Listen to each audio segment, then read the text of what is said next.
Aircraft carriers hold such importance for the United States government that a federal law mandates a minimum number of operational carriers for the U.S. Navy. That number is 11, but how is this number determined?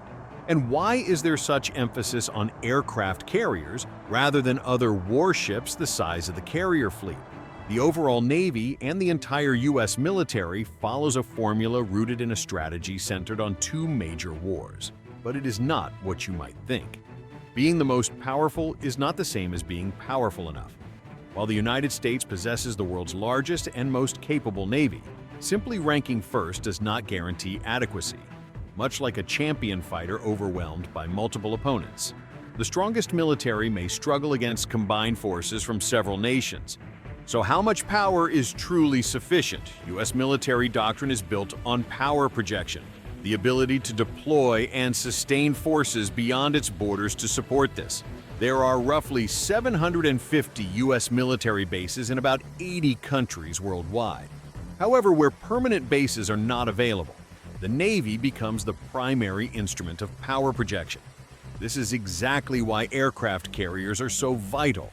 Where is the closest aircraft carrier? It is said this is the first question a U.S. president asks during a crisis, but it is really the carrier's air wing that holds their interest. The carrier itself is essentially a mobile airbase. Its core function is to enable the operations of the aircraft. It carries similar to how bread serves as a vehicle for butter. The true power projection comes from the carrier air wing, which can deliver tactical air power over vast distances, including airborne early warning air interdiction and anti-surface warfare. The same law that mandates 11 aircraft carriers also requires a minimum of 9 carrier air wings. But how is the number 11 determined? The U.S. Navy's 11 supercarriers outnumber all other nations' carriers combined, and that is just in quantity. Aside from displacement, all American supercarriers are nuclear-powered, providing unlimited range. However, not all 11 are deployable at once. Typically, about 1/3 are in maintenance, 1/3 are training, and 1/3 are on deployment in practice. Only 2 to 3 supercarriers are deployed at any given time. Yet, this is considered enough to fight and win 2 major wars in separate regions simultaneously. Under President Lyndon B. Johnson, the U.S. military was sized to fight 2 wars at once. Later, a half-war scenario for conflict in the Third World was added. President Nixon adjusted this to a 1.5-war strategy. Each subsequent president has modified the approach, but the core measure remains the ability to engage in 2 geographically separated conflicts in overlapping timeframes. This is known as the 2 major regional contingencies, or 2 major theater war strategy. This capability to deter and defeat large-scale cross-border aggression in 2 distant theaters is viewed as essential for the U.S. to maintain its global power and protect its worldwide interests. A recent example of this strategy in action is the overlapping wars in Iraq and Afghanistan. The Iraq War began in 2003 with U.S. withdrawal completed in 2011, though ISIS resurgence prompted renewed involvement. The war in Afghanistan started in 2001 and lasted 20 years, ending with the U.S. withdrawal in August 2021. But the concept of preparing for 2 wars traces back further in the late 19th and early 20th centuries.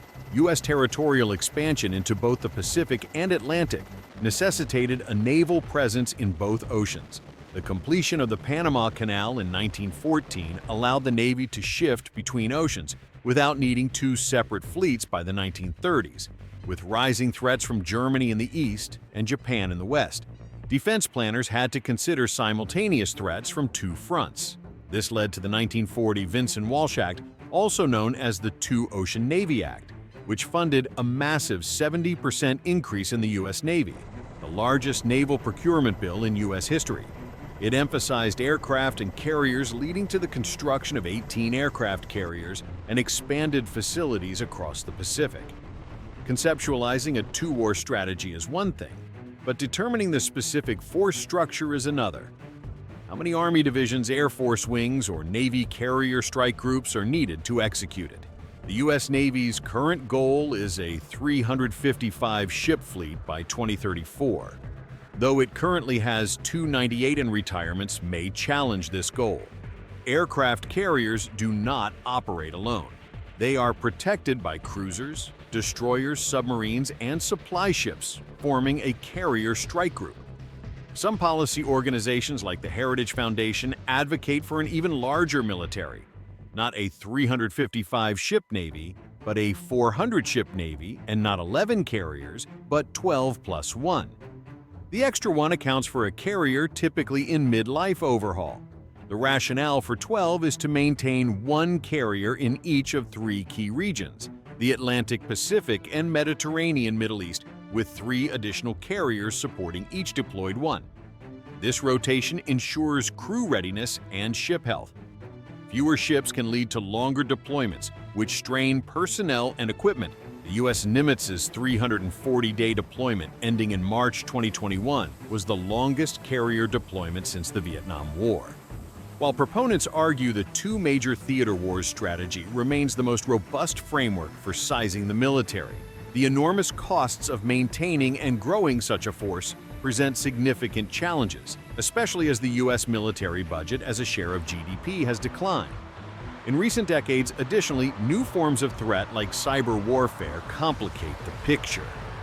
Cyber attacks targeting U.S. communications or military command systems could severely undermine national security.